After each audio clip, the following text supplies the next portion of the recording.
peu près mi-juillet quand on fait cet épisode. Vous avez une TVL quoi, qui a dépassé les 100 millions. T'es surpris d'avoir cette TVL ou... Alors si je suis totalement honnête, on aurait préféré l'avoir un jour, on l'a eu 3 jours après. Et donc pareil pour les 500, si on a 500 c'est pas extraordinaire, mais c'est très bien, mais c'est pas extraordinaire. Si on a 1 milliard, là on aura vraiment réussi un peu notre pari quand même. Et si on a plus, alors là c'est jackpot quoi. Tether, tu disais qu'ils ont fait 7 milliards l'année dernière. On parle quoi d'une 50aine de personnes qui bossent chez Tether C'est ça. Ouais. Et c'est tu fais le ratio. Je pense que c'est la boîte la plus rentable du monde, ouais. Pour être honnête. En termes de bénéfices purs, c'est la boîte la plus rentable du monde. Gagner de l'argent avec les stablecoins, est-ce que c'est possible? C'est ce qu'on va voir aujourd'hui avec Adli. Salut Adli. Hello. Je m'attendais pas à ce titre, mais let's go. Donc toi, tu es cofondateur de Usual. Absolument. Et avec Pierre Persson et Hugo Salé-Dechou. Et est-ce que tu peux déjà expliquer ce qu'est Usual? Très simplement, si je devais vraiment le dire en une phrase, on essaie de reconstruire Tether et Circle totalement on-chain. Ok.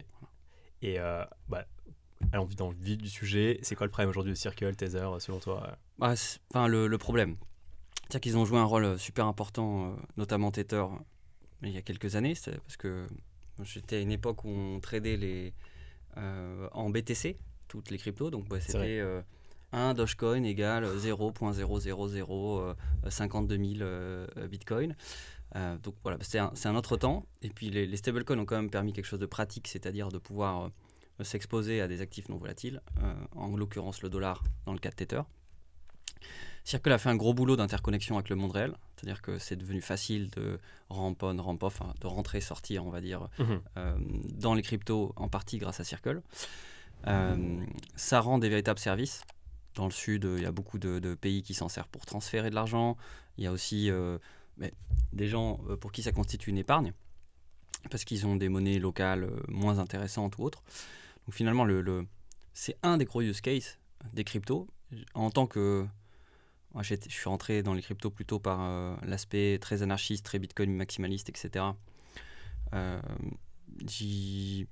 Je ne m'attendais pas à ce que ce soit, j'ai envie de dire, un des gros usages. D'ailleurs, on en parlera peut-être tout à l'heure, mais moi j'étais plutôt même aveugle sur le business model des stablecoins. C'est-à-dire qu'en étant resté 9 ans dans les cryptos, je n'avais jamais tilté quel était le business model de Tether et Circle, parce qu'en fait, je m'en foutais. Ouais. Ce qui m'intéressait, c'était les cryptos incensurables, non dépendantes d'un État, etc. etc. Donc, pour revenir à l'explication sur Tether et Circle, donc, ils ont joué des rôles... nécessaires dans les cryptos avec les outils qu'ils avaient à ce moment-là, mais de nos jours ça fait de moins en moins sens de les avoir en tant qu'acteurs centralisés, parfois plus ou moins opaques, qui ne redistribuent pas du tout les profits, et c'est des profits titanesques, parce que c'est 10 milliards l'année dernière. Pour les deux ou les deux cumulés, ouais. Tether ça doit être 7 milliards, donc c'est plus que BlackRock, avec 100 fois moins d'employés et 100 fois moins d'argent sous gestion. Et Circle, c'est un peu différent, parce que Circle en plus redistribue un peu via Coinbase et un business model un poil différent, même si bien sûr les revenus viennent des T-bills. Dans le cas de Circle, c'est un fonds qu'ils ont d'ailleurs chez BlackRock, qui est dédié à eux, qui fait partie d'Institutional Fund, qui est le Circle Fund, je crois qu'il s'appelle, ou Circle Dollar. Et donc, à une époque, ça faisait du sens parce que c'était pas possible de faire ça on-chain. Ouais. Maintenant, on peut. On peut faire en sorte que, finalement, on est des acteurs plus neutres. Parce qu'aussi, le problème, le problème de ces acteurs, c'est qu'ils sont extrêmement centralisés. Vraiment, les 4 caractéristiques que je viens de dire, c'est à l'opposé de l'éthos des cryptos. C'est-à-dire que quand on est crypto, le but, c'est de recréer des acteurs avec une gestion la plus décentralisée possible, avec...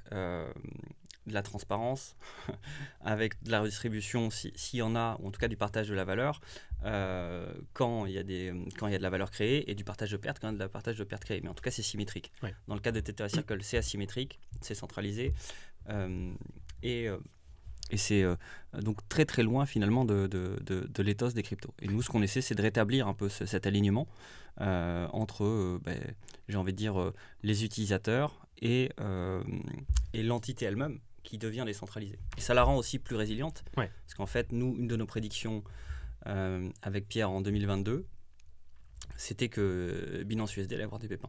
Ça, c'est ce qui s'est passé. Ouais. On le pitchait. Quand on pitchait pour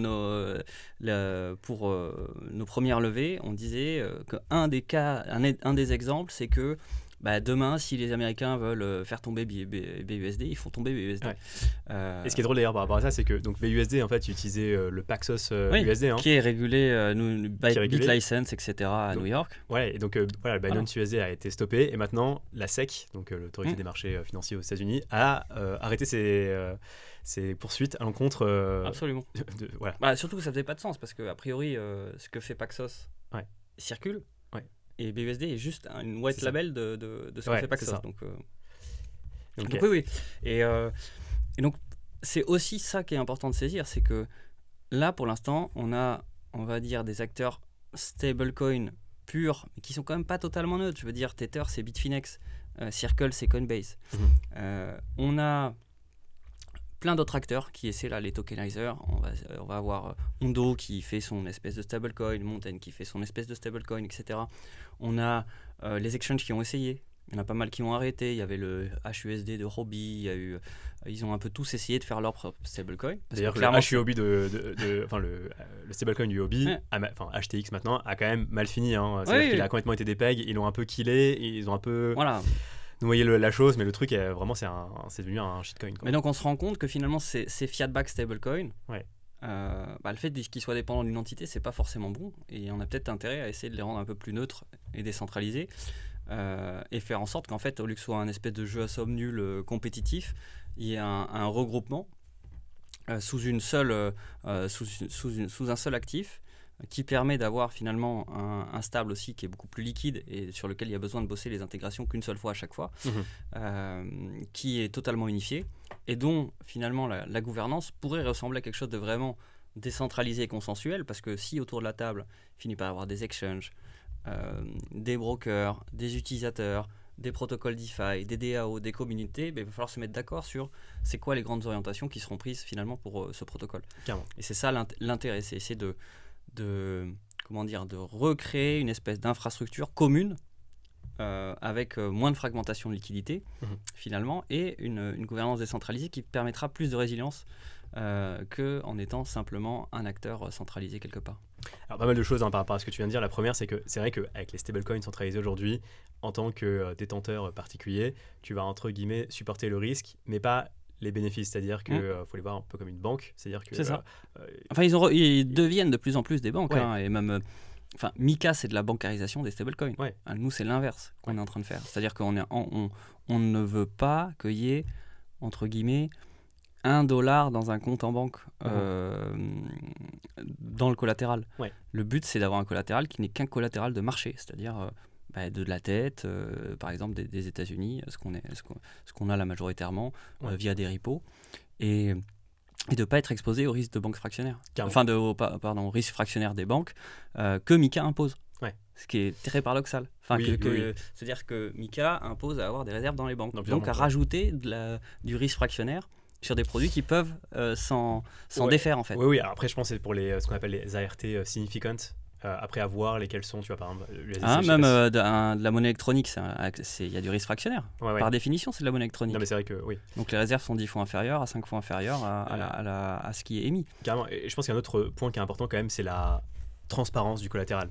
Tu vois, quand tu regardes l'audit de Tether, alors Circle, c'est très clair, tu vois qu'il y a des bons du trésor à plus ou moins échéance lointaine, mais Tether, tu as quand même t'as des bons du trésor, tu as du Bitcoin, tu as des bons d'entreprise et tu as Other Investments, on ne sait pas trop ce que c'est, et ça manque de transparence. Bien sûr.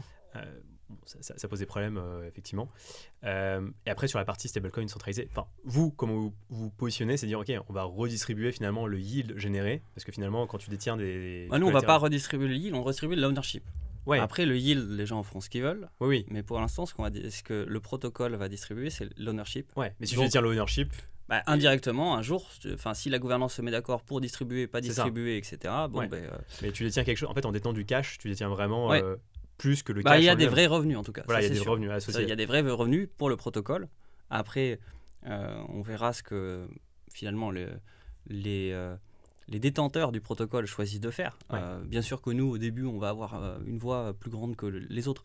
Mais le but, ça va être d'essayer de créer quelque chose qui va pouvoir rester sur le long terme, en fait, et continuer de capter de la valeur et de partager de la valeur. Nous, dans notre vision idéale, comme je te dis, il y a vraiment comme on distribue finalement le jeton à tous ceux qui sont acteurs, on va dire, du stable, d'une certaine manière, que ce soit les apporteurs de liquidité, que ce soit les gens qui vont loquer de la liquidité, donc garantir des revenus au protocole, les gens qui vont market maker, qui vont apporter du collatéral. On veut aussi rémunérer les écosystèmes qui nous intègrent, c'est-à-dire que idéalement on aimerait qu'il y ait une petite partie qui partent vers les acteurs qui nous intègrent. C'est-à-dire que si AAV a 30% de supply, ils ont 30% de ces jetons-là qui leur sont donnés. Et le but, c'est vraiment justement d'inclure tous les acteurs au sein de la gouvernance pour avoir quelque chose de plus résilient. En fait, c'est en ayant un truc étendu et consensuel qu'on aura de la résilience, comme Ethereum ou Bitcoin. Petite interruption pour vous dire que j'ai créé une communauté d'investissement pour permettre à chacun d'investir dans des fonds de trading crypto triés sur le volet. En moyenne, le ticket d'entrée pour ces fonds est de minimum 100 000 € et je vous permets, grâce à cette communauté, d'y investir à partir de seulement quelques milliers d'euros. Si vous voulez en savoir plus, je vous mets le lien en commentaire. C'est reparti pour l'interview. Ouais, c'est intéressant, vraiment de rémunérer tous les acteurs qui participent au succès du protocole. Avant qu'on explique d'ailleurs comment fonctionne le protocole, peut-être on peut expliquer la genèse du projet. Est-ce que tu peux expliquer comment tu t'es dit, tiens, je vais lancer un stablecoin, comment tu as rencontré tes associés, ça a été quoi un peu le... non, mais c'est le côté, c'est ce que je te disais, qui est assez rigolo. Moi, j'avais pas conscience de ce business model, des stablecoins. Et tu as pris conscience quand les taux ont monté, les taux directeurs Même pas vraiment, pour être honnête. C'est vraiment, c'est pas quelque chose qui m'intéressait spécifiquement. Donc, j'adorais les tokenomics, j'aimais bien les stablecoins décentralisés, mais vraiment les centralisés, c'était le truc que je m'étais dit, j'en ai rien à faire, quoi. C'est comme de l'argent en banque, ça m'intéresse pas, quoi. Ça m'intéresse pas. En tout cas, j'ai pas creusé, quoi. Il y a tellement de choses à creuser en plus dans les cryptos que c'était vraiment pas vers là que je suis allé. Et on fait un repas du coin où il y a Pierre, je crois que c'était à Lille ou en Belgique, peut-être, je me souviens plus. Ou à Toulouse, remarque, bon, je sais plus trop où c'était, bref. Et c'était vers la fin de son mandat. Donc ton associé Pierre, donc, qui était ancien député. C'était vers la fin, c'était la fin de son mandat, et on discute, et il me dit, il me demande mon avis sur ce qu'il pourrait faire après, etc. Parce qu'il était déjà plutôt dans l'optique de pas forcément se représenter, et qui voulait se lancer, on va dire, dans l'entrepreneuriat, quoi, tenter un truc. Et notamment sur le côté stablecoin. Et c'est là où il m'a expliqué en fait le business model des stablecoins et le fait que les taux allaient monter, etc. Et que du coup ils allaient faire des sommes titanesques d'argent. Et du coup, là, pour le coup, ça a gagné ma curiosité quand même, parce que c'est vrai que quand on fait les maths, c'est quand même des sommes totalement délirantes. Parce que quand on parle de Circle, par exemple Tether, tu disais qu'ils ont fait 7 milliards l'année dernière. On parle quoi, d'une cinquantaine de personnes qui bossent chez Tether C'est ça. Et c'est incroyable. Je pense que c'est la boîte la plus rentable du monde, pour être honnête. En termes de bénéfices purs, c'est la boîte la plus rentable du monde. Donc, je me dis, quand même, c'est fou. Et puis, je dirais pas que ces revenus nous sont dus, mais indirectement, quoi. Je veux dire, c'est parce qu'il y a des gens qui ont fait ces dépôts qui gagnent de l'argent. Et donc, et qu'en plus, à notre sens, il y a le service fonctionne très bien, mais il n'est pas irréprochable, quoi, en plus.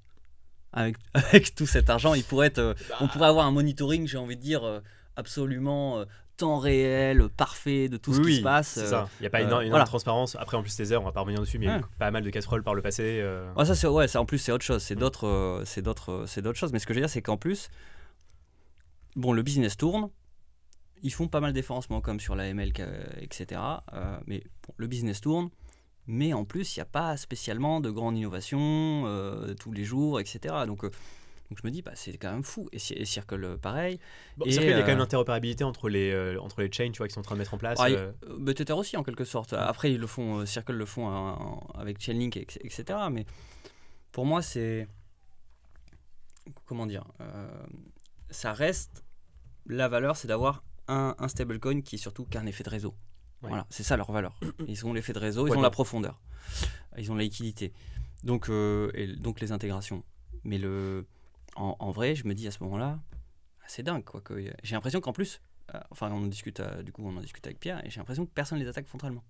Alors que Pierre, il était plus sur peut-être faire quelque chose plus un euro numérique, etc. Sauf que moi, quand il m'a parlé de ça, je lui ai dit non, là quand même, il y a un truc de dingue. Pourquoi personne ne les attaque frontalement. Ouais. Parce qu'il y avait déjà plus ou moins les RW qui commençaient à arriver et qui faisaient leur propre stablecoin. Mais ça, on en discute tous les deux. Et je dis, mais personne ne va venir pour 5% dans les cryptos. Ça n'intéresse personne. Ouais. Je veux dire, par rapport au fait d'avoir de la liquidité, de l'effet de réseau, des usages partout et pas de revenus versus avoir du revenu mais être nulle part. Et en plus 5%, c'est moins que même les yields dans la DeFi. Ouais. Et que les instits, eux, ils n'ont pas besoin d'avoir des tokens, des tokenized assets. On se disait, moi je me disais, ça peut pas marcher comme ça. Et donc là, on a commencé à divaguer. Et je lui ai dit, je suis sûr que via une bonne game theory, des incentives, etc., il y a moyen de créer quelque chose qui permet d'horizontaliser ce business, donc de le rendre plus décentralisé, tout en le faisant devenir potentiellement plus rentable, ou en tout cas plus intéressant en termes de possibilités de profit pour les gens, et donc d'arriver à avoir un système vertueux en termes d'incentives qui fasse que petit à petit il y a une capture de la TVL existante, et c'est pas tous les jours que tu as 150 milliards à pouvoir capturer quelque part, qui est assez liquide, quoi, qui peut bouger assez vite, sans même parler de l'extérieur qui pourrait entrer. Et on sait qu'à chaque en plus bull run fort, maintenant le nombre de stables augmente. Même si ça peut être un peu contre-intuitif, parce qu'on se dit il y a plus d'expo crypto, mais en réalité c'est les deux. C'est-à-dire que sur le dernier bull run, je crois qu'il y a une... Je ne sais même pas s'il n'y a pas un x5 en stablecoin ou x10, quelque chose comme ça. Enfin, il y a une augmentation des stablecoins de dingue. Clairement. parce que tu as besoin de te dérisquer. Et donc, en fait, tu as beaucoup d'argent qui arrive sur la crypto et les gens ont besoin de se dérisquer. Donc, surtout qu'ils ont besoin d'argent pour acheter aussi. Ouais. C'est ça qu'on oublie. Oui, c'est vrai. C'est-à-dire que tous les nouveaux entrants, il faut bien qu'ils aient des stables pour pouvoir acheter sur le marché. Ouais. Donc, c'est là c'était là le point de départ. Et en plus, le marché commençait à être mature sur ces points-là. Parce que les RWA commençaient à vraiment exister, alors que c'est un truc dont on parle depuis 2016-2017, mais qui n'avait pas vraiment eu de vrai cas d'usage, on va dire. Ouais.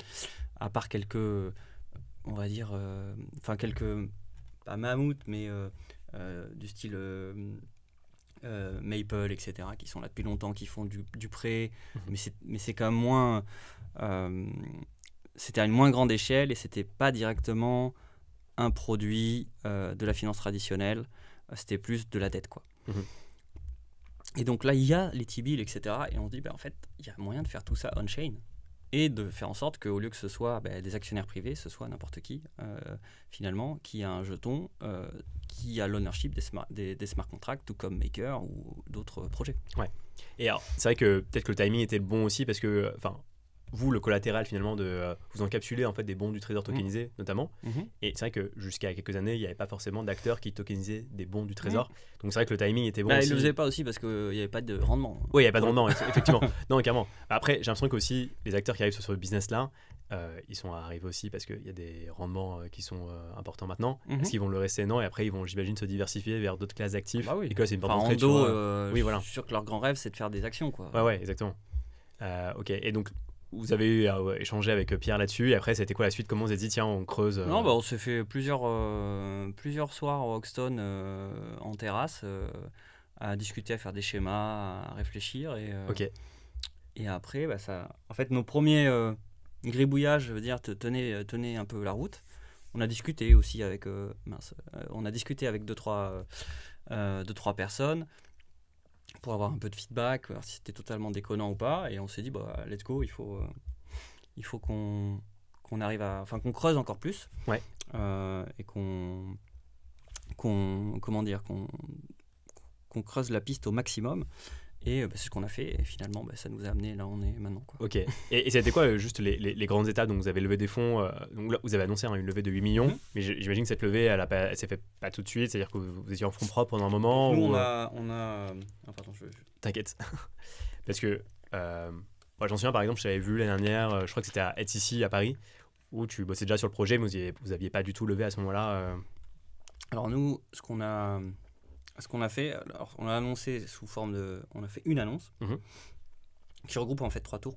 Ok. Qu'on n'avait pas annoncé parce que la stratégie qu'on avait par contre c'était d'être totalement stealth. Okay. D'être en sous-marin, on va dire, jusqu'à une phase où on était assez mature pour parler, etc. Parce que ça sert à rien de... dans notre cas, on trouvait que ça servait pas à grand-chose de s'exposer sur ce sujet avant d'avoir quelque chose de solide. Donc on a fait un petit tour avec des angels fin 2022. Ok. Puis on a fait un site donc avec la Kraken, IOJ, Mental, etc.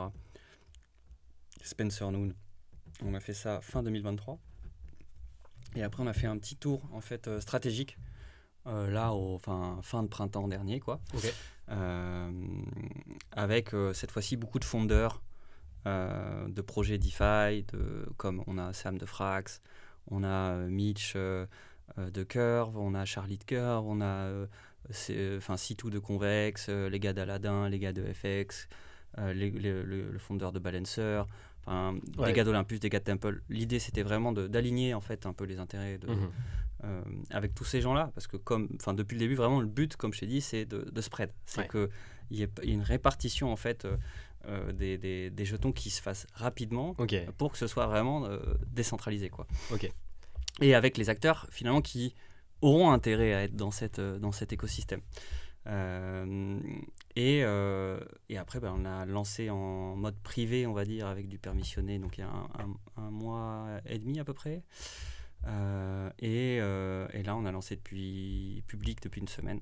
Donc voilà le cheminement un peu. Yes. Et donc là vous avez une grosse TVL. Donc là on est à peu près mi-juillet quand on fait cet épisode. Vous avez une TVL qui a dépassé les 100 millions. T'es surpris d'avoir cette TVL ou tu dis c'est ce qu'on... Alors si je suis totalement honnête, on aurait préféré l'avoir un jour. Ouais. Le jour de sortie. Donc là on l'a eu 3 jours après. Enfin on a passé le cap 3 jours après. Donc on est content. Mais ça suit le plan quoi. On n'est pas déçu, mais on n'est pas waouh, on s'y attendait pas quoi. C'est le plan. C'est le plan. C'est le plan. Le plan c'était de sortir avec 100 millions quoi en quelque sorte. Et donc, soit de l'avoir day one, soit de l'avoir quelques jours après le lancement, soit de l'avoir juste avant le lancement, parce qu'on a commencé à collecter un petit peu, du coup, tous les gens qui étaient des contributeurs, on va dire, d'avant. Parce que bien sûr qu'on en a parlé à plein de gens avant, pour pas arriver comme ça tout d'un coup. Dans le protocole.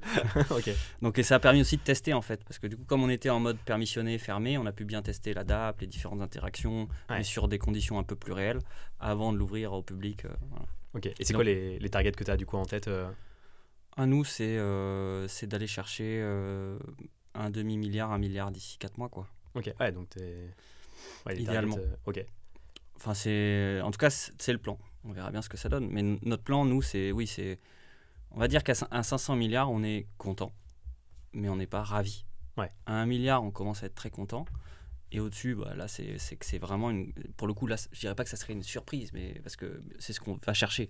En tout cas, ça serait vraiment une énorme réussite, quoi. Ouais, ça confirme, ça confirmerait vraiment qu'il y a quelque chose. Voilà. Ok. Enfin, on se repose pas sur nos lauriers, quoi. Là, pour nous, c'est le début. C'est-à-dire, c'est le début. C'est pas extraordinaire, loin de là, c'est ce qu'on souhaitait, mais c'est pas extraordinaire. On aurait pu ce qui aurait été extraordinaire, c'est qu'on ait 300 millions là dans les 3 jours après avoir lancé, ça on serait là waouh. Mais là c'est pas extraordinaire, c'est according to the plan, j'allais dire. Et donc pareil pour les 500, si on a 500 c'est pas extraordinaire, mais c'est très bien, mais c'est pas extraordinaire. Si on a 1 milliard, là on aura vraiment réussi un peu notre pari quand même. Si on a plus, alors là c'est jackpot quoi. Ok. Et alors c'est marrant, donc tu disais que vous avez fait 3 levées, 8 millions en tout jusqu'à maintenant. 7,5 ouais. Ok. Et tu disais dans les noms que tu as cités, il y a quand même pas mal d'acteurs français. J'imagine que tu as quand même pitché votre solution à des VC français. Comment ça a été perçu ? Est-ce que les VC français comprenaient la proposition de valeur Les seuls qui sont entrés, c'est Kima au tout début. Ok. Parce qu'en fait, c'est des gens qui, je pense, sont très ouverts. En fait, Kima sont risk-takers, ouverts. C'est leur stratégie en plus de spread quand même sur beaucoup de tickets. Ouais. Mais je crois que c'est les seuls VC français qu'on a. Après, on a hors crypto, quoi. Comment dire, on a Absalion aussi. Qui est franco-américain. D'accord. Je crois que c'est les seuls. Hein. Ouais, et du coup, c'est que des VC américains après, quasiment Non, il y a tout. Okay. Pour le coup, on a beaucoup d'asiatiques. Ok. IOJ, c'est asiatique. Ok. Kraken, c'est américain. Après, t'as... Non, franchement, il y a tout, hein, parce qu'on a des Indonésiens avec Ming. On a... tout ce qui va être Hong Kong, Chine, on Donc les États-Unis. Donc vous avez quadrillé le monde pour... C'était le but aussi Ouais. d'avoir de la répartition géographique. Mhm. Là, le plan, ça serait de réussir à avoir un gros acteur traditionnel sur un prochain tour. Ok. Du style un Fidelity, un Tencent. Je pense que ça vous apporterait la street cred pour sortir un peu c'est pas que de la street DeFi. cred, c'est un peu le côté aussi, ça peut donner un accès Ouais. à plein de nouvelles choses. Ok. Et c'est aussi des entreprises qui ont des balance sheets illimités. Mhm. Donc qui peuvent nous garantir de la TVL sur le long terme, le temps d'avoir de la croissance, etc. Et du coup, que ce soit en même temps dans leur intérêt. Donc c'est win-win, j'ai envie de dire. Ok. Donc ça serait assez intéressant d'avoir réussi à avoir des acteurs comme ça. Enfin, au moins un.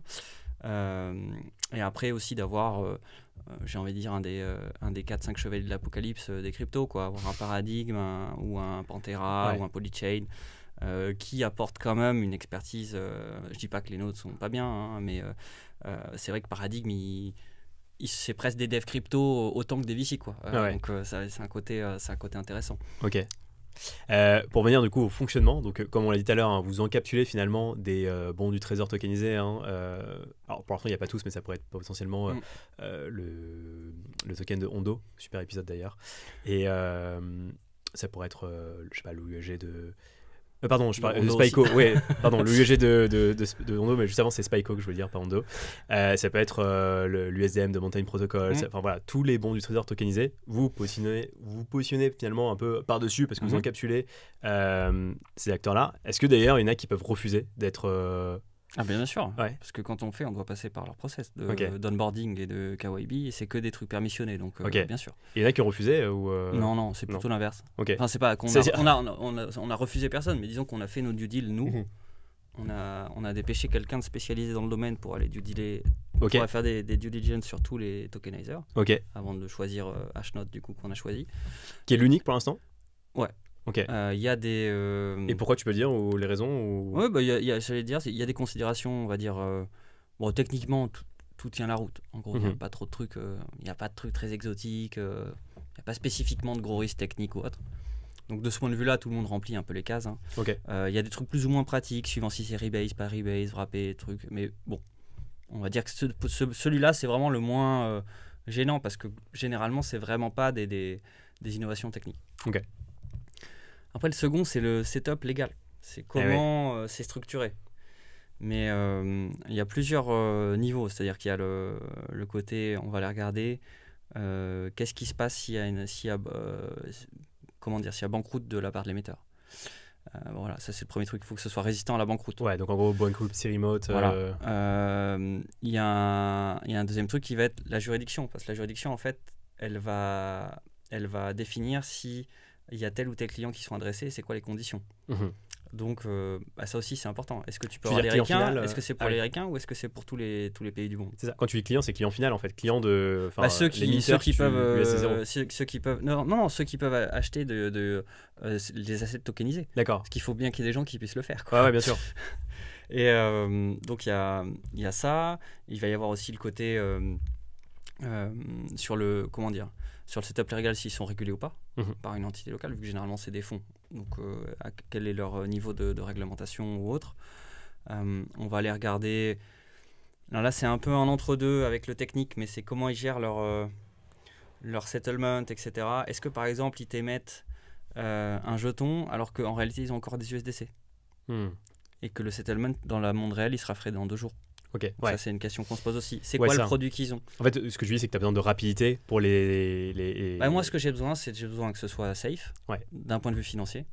J'ai besoin que ce soit safe d'un point de vue légal. Et après, j'ai besoin que d'un point de vue opérationnel business, ce soit rapide. Le plus rapide possible et le plus ouvert possible en termes de cible. Si on prend par exemple le UEG de Hondo, je crois qu'ils sont backés par... UEG très très dur. Par l'ETF de BlackRock. Et donc du coup, tu peux avoir des histoires de plusieurs jours pour faire des entrées ou sorties sur le marché primaire. Plus maintenant. Non. Non, parce que maintenant c'est backé par Beedle, effectivement. C'est Beedle qui est... Beedle a des heures d'ouverture, machin truc. Mais par contre, Hondo, justement, eux, leur but en étant Slayer un peu au-dessus maintenant. Carrément. Non, je m'étais arrêté au moment où c'était backé par iShares et pas par Beedle. Et c'est surtout que c'est très difficile d'accès, Hondo. Ouais. pour un nom C'est 100 000, américain. en plus, ouais, c'est 100 000 dollars. C'est pas que ça. Ah non, c'est Ouais. qu'il faut que tu aies 40 millions de dollars sur un compte. Ouais. Donc ça commence à être quand même. Oui, t'as pas mal le de produit trucs le plus de accessible cartes à de la respecter. Ouais. planète. Non, c'est clair. Ou que tu sois une institution financière. Ouais. Donc c'est voilà, c'est pas super accessible. Non. Comme avec tout, j'ai envie de dire, il y a toujours de quoi trouver un peu des contournements, etc. Mais c'est quand même pas idéal. Donc nous, oui, en fait, Hnote remplissait quasi toutes les conditions. C'est pas trop dur d'y accéder. Ça peut servir des Américains comme des non-Américains parce qu'ils ont un autre fonds spécifique qui peut du coup avoir des Américains. Ils sont réglementés sur l'autorité à une autorité locale. Ils ont après, il y a le dernier truc qu'on n'a pas parlé, c'est le collatéral quand même. C'est quoi la structure du fonds et c'est quoi la thèse du fonds. Eux, c'est que du reverse repo, donc c'est très très courte maturité, c'est un jour de jour. Ouais.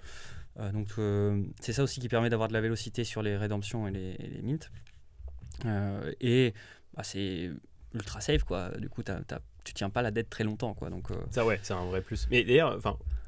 Vous visez quand même, tu vois, la décentralisation. Ouais. Et là, actuellement, vous dépendez d'un seul acteur. Ouais.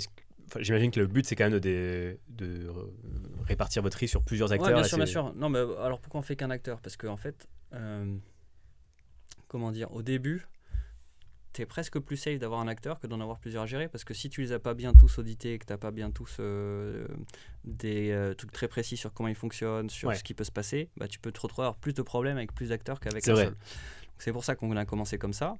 Après, là, on est en discussion avec tous. Enfin, quasi tous, je pense, vraiment. Le but, ça va être d'en intégrer d'autres. Le mode opératoire, lui, il est... voilà, on se laisse la liberté de prendre le temps de voir comment on va faire de la manière la plus adaptée possible sans prendre trop de risques et qui en même temps ait un intérêt business. Et ce qu'on cherche surtout, c'est des partenaires alignés. Ouais. Comme toujours, ce qu'on vise, c'est l'alignement. Donc en fait, là, Hnote aussi, on s'entend bien avec le fondeur, il nous donne des coups de main, vice-versa. L'idée, c'est vraiment de créer un peu un consortium et un écosystème avec des gens qui sont plutôt alignés, en tout cas qui se rejoignent sur le projet. Et après, peut-être qu'ils auront des désaccords sur la suite du projet, comme il peut y avoir dans une assemblée. Mais le but, en tout cas, c'est d'avoir des gens autour de la table qui ont tous au moins comme but commun que ça réussisse et que ça perdure parce que c'est dans leur intérêt. Ok. Et parlons maintenant du fonctionnement. Donc en gros, moi je suis un utilisateur lambda, je me connecte sur Usual, je peux minter de l'USD 0, donc qui est votre stablecoin, en déposant des USDC. Et après, cet USD 0, si je veux, je peux le faire travailler entre guillemets. Et donc je vais. Tu peux gagner des pills pour l'instant, qui est notre campagne de points, on va dire. Ouais, c'est un peu votre. Dans le but d'un airdrop bien sûr. venir.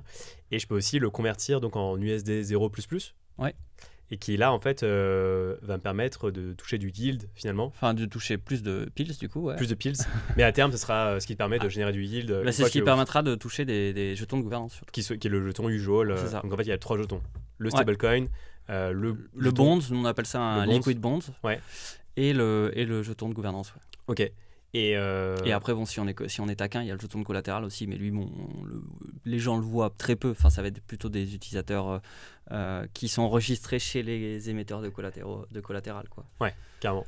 Et donc, ce fonctionnement, donc, il paraît assez clair quand on est dans la DeFi, un peu moins quand on découvre un peu tout ça. Mais comment vous avez réussi à créer l'architecture Après, si je fais un comparatif très simple, en fait, dans ta banque, elle ne garde pas des euros, elle a des obligés. Ouais. Donc ses réserves, c'est des obligations. Bon, après, elle a aussi de la monnaie centrale, mais bon, ça et la monnaie centrale, elle est backée par des obligations aussi. Enfin, on pourrait aller loin là-dessus. Ouais. Mais si on simplifie, il y a des dépôts. Toi, admettons que tu déposes 20 euros dans ta banque. Ouais. Derrière, la banque, elle a des produits en dessous de ces euros, qui sont généralement des obligations. Après, il y a ta monnaie courante. Un peu celle que celle qui est ton compte courant sur ta carte bleue, etc. Ça génère rien, c'est là pour de la dépense et autres. C'est très facile de la retirer, c'est très facile de l'envoyer ailleurs. Et après, tu as des produits d'épargne à terme, par exemple, ou un compte plan épargne logement, ou j'en sais n'importe quoi, où là, tu vas avoir des conditions où tu vas potentiellement être bloqué quelque temps, mais tu peux sortir et tu perds ça, ou tu vas avoir... Enfin, tu vas avoir des contreparties par rapport au fait d'avoir du rendement divers et varié. Et donc, nous, c'est un peu la même logique. Parce que l'euro que tu as là-dedans, c'est 1 euro. C'est juste qu'on ne t'en laisse pas la liquidité. Mais en réalité, c'est 1 euro. Ouais. Et tu pourrais très bien avoir cette position liquide. Ouais. Où on sait qu'elle se débloque dans X. Ton assurance vie, par exemple. Bon, en plus, tu peux théoriquement reprendre des sous, mais tu as des pénalités, machin truc. Mais ton assurance vie, tu pourrais très bien, en réalité, l'avoir liquide. Complètement. Et il y a des gens qui seraient prêts à te la racheter parce qu'ils sont patients. Ouais. Sur l'expiration de ton assurance vie. Donc, c'est la même chose. Hein. C'est-à-dire qu'on a un premier layer qui est le layer des dépôts. Ça, c'est le collatéral. Ouais. On a un second layer qui est une seconde couche qui est celle, on va dire, de la monnaie, pure en quelque sorte, où c'est vraiment juste des unités de compte qui peuvent être déplacées. Bien sûr qu'après, si les gens ont envie de déplacer une unité de compte dans la DeFi, ils peuvent. Hein. Mais en tout cas, c'est comme Tether Circle, ça ne génère rien. Ça vaut 1-1. On peut retirer à n'importe quel instant ce qui le j'ai plus le mot français, ce qui le garantit, pardon. Ouais. Et on peut le minter à tout moment. Même si après, on a comme des mécanismes où en fait, on désactive le mint si on n'est pas PEG, pour éviter d'avoir des situations où en fait il y a des mints alors qu'il n'y a déjà pas de PEG sur le secondary. Et après, donc il y a cette seconde couche qui est un peu une couche livrée en quelque sorte, sauf que nous, il est liquide ce livret. Ouais. Parce qu'on est dans les cryptos, on n'a pas aucun intérêt à te bloquer. Et donc l'idée, c'est de créer un peu le concept de risk-free ownership. C'est-à-dire qu'en gros, c'est pas du coup, c'est pas un risk-free yield en tant que tel, parce que donc risk-free, c'est les rendements des bons du trésor ou autres, on considère qu'ils sont sans risque. Et nous, on considère qu'on te donne accès à de la propriété de ce set de smart contract de manière sans risque. Parce qu'en fait, tu déposes un stable qui est backé 1-1 et que tu retrouveras à 100% à l'expiration avec la possibilité de le redeem. Ouais, carrément. Donc voilà l'idée. Et d'ailleurs, alors intéressant, c'est-à-dire que quand je mint un USD 0 versus de l'USDC, vous, l'USDC, vous en faites quoi? Vous achetez l'USDC, il est donné en fait à celui qui va porter de l'USYC derrière. Okay. Parce qu'en fait, on a des apporteurs de collatéral. Qui est le jeton de Hnatt. Ouais. On a des apporteurs de collatéral qui apportent du collatéral et qui vont avoir une petite rémunération pour ça. Pareil, toujours en jeton du protocole. Et l'idée, c'est avec un système comme ça, on a la possibilité d'avoir la demande de l'espace décentralisé. C'était aussi un des trucs auxquels on voulait répondre, parce que pour l'instant, les stablecoins qui sont basés sur des T-bills ou autres, ils ne sont pas accessibles. Parce qu'en fait, ces acteurs, comme tu le dis, il faut avoir à minima un ticket de temps, à minima telle condition. Donc en fait, on se rend compte qu'on est sur un marché où les gens n'ont pas accès à ces produits. Et en faisant cette espèce de matching entre des gens qui ont la capacité d'apporter ce collatéral, qui sont contents d'être rémunérés pour faire ces opérations, ou d'autres qui veulent minter directement parce qu'ils ont accès au collatéral, comme ça on arrive à servir un peu tous les intérêts, quoi. Okay. Mais quand ils mintent pour eux-mêmes, ils ne sont pas récompensés. C'est uniquement si tu mintes pour quelqu'un d'autre. Ok, intéressant. Et donc l'USD 0++, lui après, il est pendant 4 ans, il est locké. Les USD 0 sont lockés en fait, derrière. Mais l'USD 0++, lui, circule et il est totalement transférable. Mais il ne peut pas être retransformé en USD 0 tout de suite. Non. Pendant 4 ans. Et donc vous, ça vous assure en fait que la TVL grossisse? Ça nous assure en fait d'avoir... Le problème des cryptos, c'est le capital mercenaire, donc qui repart dès qu'il n'y a plus d'incentive. Et le deuxième problème des cryptos, et un qui a coûté très cher, c'est quand même la death spiral de Luna, c'est-à-dire les fuites de capitaux ou les bank runs instantanés. Donc avec ça, en fait, on garantit une certaine pérennité et donc une capacité de construction de ce protocole et de spread de ce protocole, etc. Tout en laissant quand même la liquidité, vu que les gens peuvent vendre sur le secondary. Et qu'il y aura bien des gens qui, eux, ont le temps et seront contents si ça commence à discounter un peu, de l'acheter. Parce que malgré tout, ça contient $1 à la fin. Carrément. Et ça génère du rendement. Donc, c'est un moyen de calmer un peu le marché en cas et théoriquement, la fair value, alors là c'est un peu plus financier, mais théoriquement, la fair value du USD 0++ est de 1. Parce que comme on a un produit où tu vas pouvoir, pour le coup, te reloquer 6 mois, et potentiellement avoir accès en tant que on va dire un peu assurance décentralisée, garantie décentralisée sur ce qu'aurait généré le collatéral. Ok. Et donc que tu pourras le claim si le jeton de gouvernance ne te donne pas un rendement, en tout cas que tu estimes bien. Et bien dans ce cas-là, en fait, tu vas pouvoir claim. Et donc du coup, tu as avec l'USD0++ la possibilité de ne pas être affecté par l'inflation en quelque sorte. Enfin, en tout cas, ton taux d'actualisation est bon. Et comme tu es dans cette situation-là, bah, théoriquement, c'est censé valoir 1. Parce que tu as à minima ça. Oui, parce que c'est le quota, c'est censé valoir ça, et éventuellement plus voilà. le yield généré. Et d'ailleurs, pour rappeler, effectivement, l'USD0++, entre guillemets, c'est un... c'est backé par ce fameux collatéral.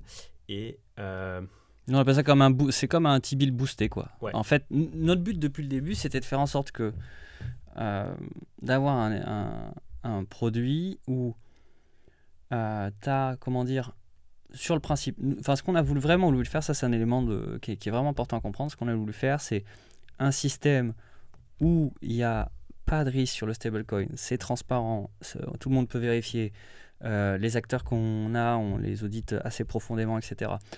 Donc avoir vraiment un produit vraiment clean et voire mieux que ce qu'il y a actuellement sur le marché pour le stablecoin, tout en ayant un peu un côté volatile, spéculatif, des gènes qu'on peut retrouver dans la DeFi, mais qui est totalement séparé. Ouais, intéressant. Parce qu'il est que grâce au jeton de gouvernance. Il n'est pas du tout sur le stable. Le principal, il n'aura jamais de trucs chelous ou autre. Ouais. Et donc, vraiment, la particularité de l'USD0++, c'est que bon, tu as une durée de temps, d'accord. Il y a ce petit risque de volatilité sur la durée de temps. Il y a un marché secondaire en plus, si tu veux. Il y a un marché secondaire, et c'est surtout que ce qu'on a voulu faire, c'est que tu as un principal qui, lui, devrait pas avoir de problème, quoi qu'il se passe. Après, je peux pas...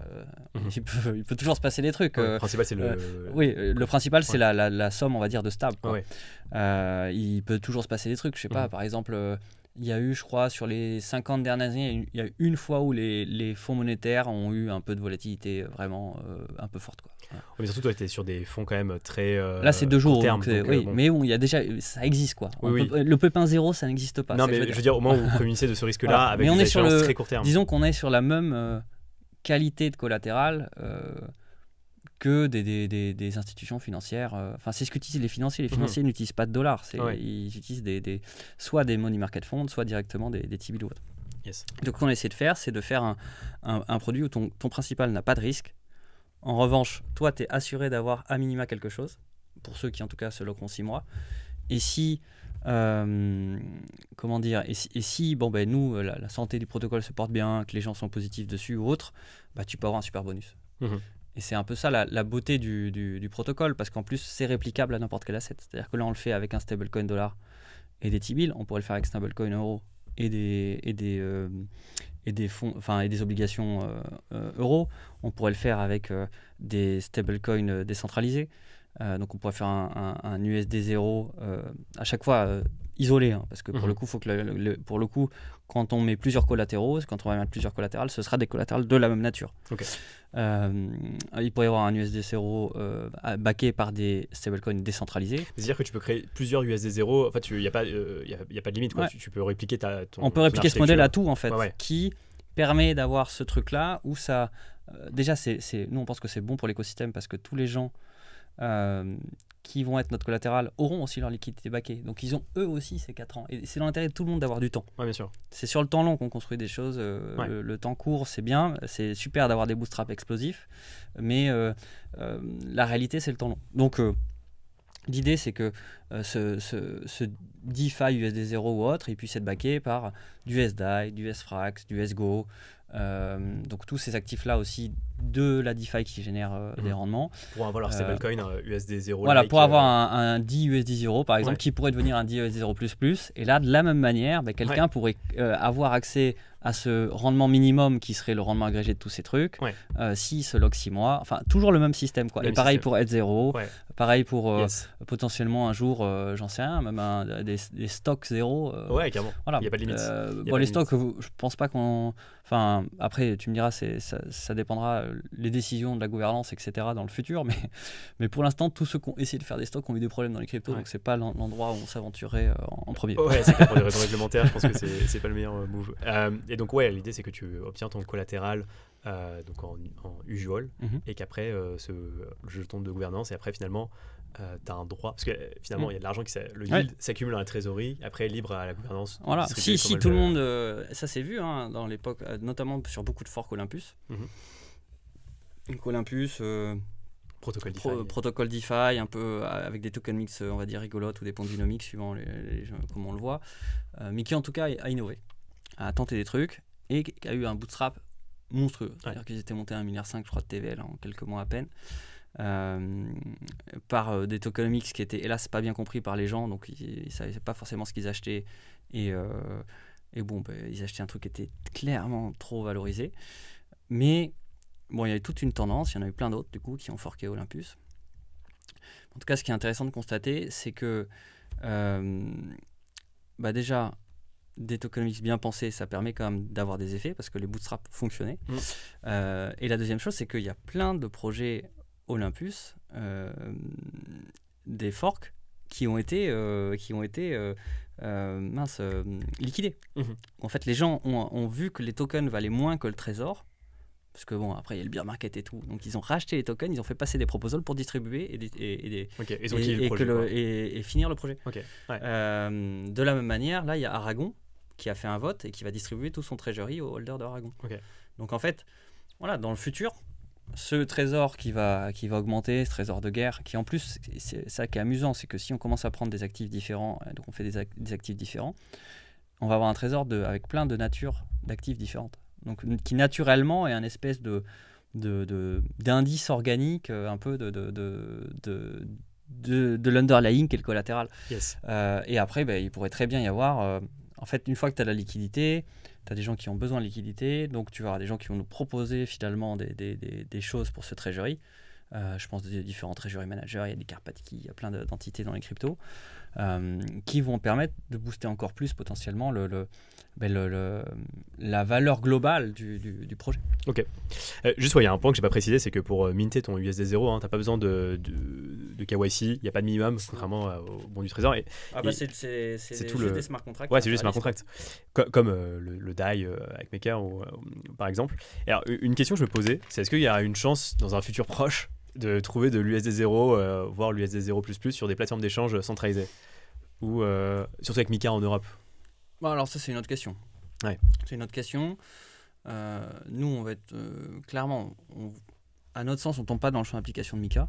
Parce que vous êtes parce qu'on n'a pas du tout d'expo bancaire, qu'on est décentralisé, et que en fait on pourrait être on est juste comme Maker ou même comme Angle, mais sauf qu'on a un modèle one et pas un modèle CDP. Mais sinon, c'est la même logique. Et tous ces gens-là, ils devraient être dans l'exemption décentralisée. Enfin, ça n'a pas de sens du tout de demander à Maker d'avoir 30% de ses réserves dans un compte en banque ségrégé. Voilà. Et donc, vous êtes hors Mika, et donc...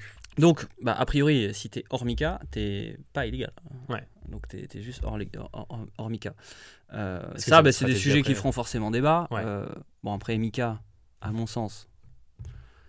c'est déjà un peu une blague, parce que le premier agrément Mika, il est déjà hors la loi.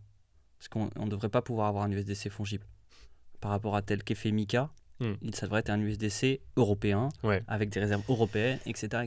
En fait, donc, je vais faire un épisode justement sur Mika, et j'ai l'impression que en fait, c'est parce qu'il est en dessous des seuils pour... c'est un autre débat, mais ce que je veux dire, c'est que déjà, on voit que... comment dire, le régulateur, il doit être dans une démarche, on va dire, intelligente, pour essayer d'avoir des acteurs qui font des choses. C'est-à-dire que, moi je trouve ça tragique que Tether dise ok, on s'en fout. C'est-à-dire que tu as le plus gros acteur du monde qui dit à un ensemble géographique nous on s'en fout en fait. Vous êtes un marché inintéressant. C'est-à-dire qu'on va même pas essayer de comply, vous êtes inintéressant. Mais justement, on en parlait dans l'épisode sur Mika, est-ce que c'est pas, peut-être ça peut être du bluff, ou juste Tether ne veut pas être les premiers, ou juste ils s'en foutent, effectivement. Mais je pense qu'ils s'en foutent vraiment. Leur marché c'est le sud, et les gros exchanges ils sont en Amérique et ils sont en Asie. Donc c'est génial, on veut faire de la croissance dans un écosystème en faisant en sorte que les acteurs qui sont les plus gros disent non, je bouge même pas. Parce que le marché est passé gros.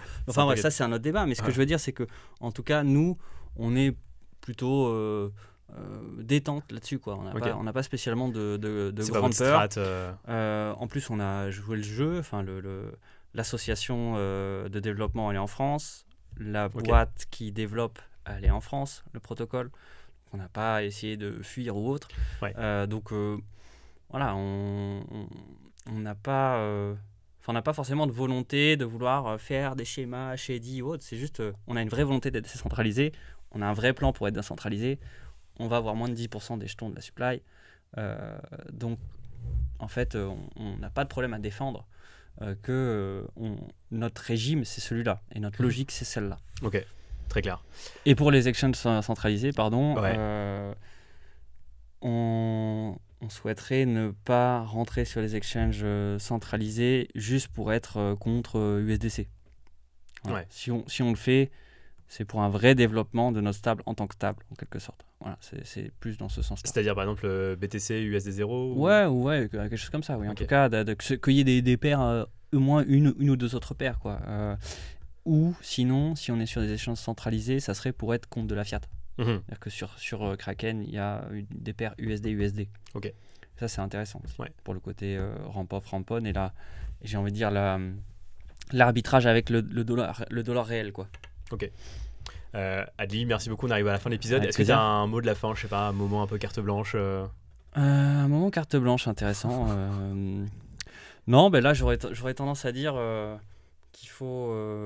Enfin, que pour le coup, les stablecoins, je pense vraiment que c'est une immense verticale, qu'il y a plein de choses sur le marché. On est vraiment qu'au début parce que... nous, ce qu'on a fait avec Pierre, à l'origine, c'est quelque chose d'assez politique, quoi. C'est aussi pour dire, reprenons le contrôle sur la monnaie fiat, cette fois-ci. Bitcoin avait une démarche de dire, reprenons le contrôle, entre guillemets, sur nos réserves de valeur et détachons-nous de tout ce qui existe. Ouais. Là, c'est pas la même chose, parce que forcément, il y a une attache avec le monde réel, mais en fait, on peut reprendre le contrôle sur la fiat, en quelque sorte, en faisant ça. Et ça, c'est très intéressant, parce qu'en plus, on rend... Parce que la monnaie, c'est pas un commun actuellement, quoi. On rend commun, entre guillemets, la monnaie et toute forme, on va dire, de support de valeur transactionnelle qu'on agrège. Et c'est ça qui est assez magnifique, c'est de rajouter de l'horizontalité et de la décentralisation dans un domaine qui est extrêmement vertical. On n'a aucun poids sur les décisions monétaires. Oh, clairement. Et là, il y a quand même une vraie dimension de souveraineté. Voilà, c'est ça. Ouais. Donc c'est... comment dire, c'est réussir à faire en sorte que il y ait une totale transparence sur la gestion monétaire d'une entité qui permet finalement d'en stocker, d'en transférer, etc., mais qui est totalement décentralisée, non custodiale, et qui pourrait permettre de faire des vrais néobanques en quelque sorte, sans cracher sur ce que font Revolut, c'est des services que j'aime bien, mais qui sont malgré tout encore dans le giron bancaire, où là on pourrait peut-être essayer de faire des espèces de nouvelles institutions. Enfin, nous, on essaie de créer une nouvelle institution, un peu, j'ai envie de dire, décentralisée, commune, mais sur lequel pourraient s'appuyer plein de nouveaux services et applications qui ressembleraient potentiellement à des banques, mais en fait avec une infrastructure totalement différente derrière, mais qui fonctionnerait tout aussi bien. Donc c'est un peu ça aussi, j'ai envie de dire, le rêve final. La logique finale. La vision, okay. C'est de réussir à finalement fournir cette infrastructure pour avoir une qualité de service qui soit optimale, avec une décentralisation et une horizontalisation finalement de ces métiers, parce qu'on peut le faire en fait, tout simplement. On aurait difficilement pu le faire avant, mais là on peut le faire. Donc autant le faire, ouais. Et alors, dernière question, juste Tether, Circle, est-ce que tu es en contact avec eux ou certaines personnes, ouais. Okay. Non, il n'y a pas de... Enfin, même dans les cryptos, de manière générale, c'est assez marrant, quoi. C'est pas... Ouais, il n'y a pas d'animosité, quoi. Non, pas spécialement. On a même potentiellement des investisseurs en commun ou des choses comme ça. Donc, après, moi je pense qu'il y a plein de futurs possibles. Il y a plein de futurs possibles. Il y a même un futur possible où... Tether nous utilise comme collatéral et garde son Tether en tant que truc qui a déjà l'effet de réseau et un wrapper en fait qui a déjà de l'effet de réseau, de la pénétration, etc. Parce que nous on peut très bien avoir des gens qui sont en surcouche aussi, qui labellisent en quelque sorte ce qu'on fait. USDC, je pense, a son utilité vraiment dans le côté tuyauterie, sur le long terme. Sur le ramp-on, ramp-off et toute cette interconnexion avec le monde bancaire traditionnel. je vois pas spécialement de pépins. Bien sûr qu'il y a un jeu, il y a un gâteau Oui, il y a un actuellement, mais le gâteau de toute façon il est minuscule par rapport à ce qu'il va être. Quand on sort un peu du monde de la crypto, on se rend compte que ce gâteau il fait faire que grossir. Et en plus le gâteau peut avoir de la complémentarité. Exactement. Il peut y avoir des couches Ok. en fait. Donc c'est ça qui est intéressant. Enfin moi j'ai envie de dire, on réussit notre pari le jour où tous les petits issuers disent bon en fait j'arrête et je mets ce que j'ai chez Usual et j'aurai une partie de cette gouvernance là. Ouais. Enfin, c'est à côté presque fédération en quelque sorte qui peut être assez amusant. Ok, merci beaucoup Ali. Ben, je t'en prie, merci à toi Cool. et merci aux auditeurs. Ah yes.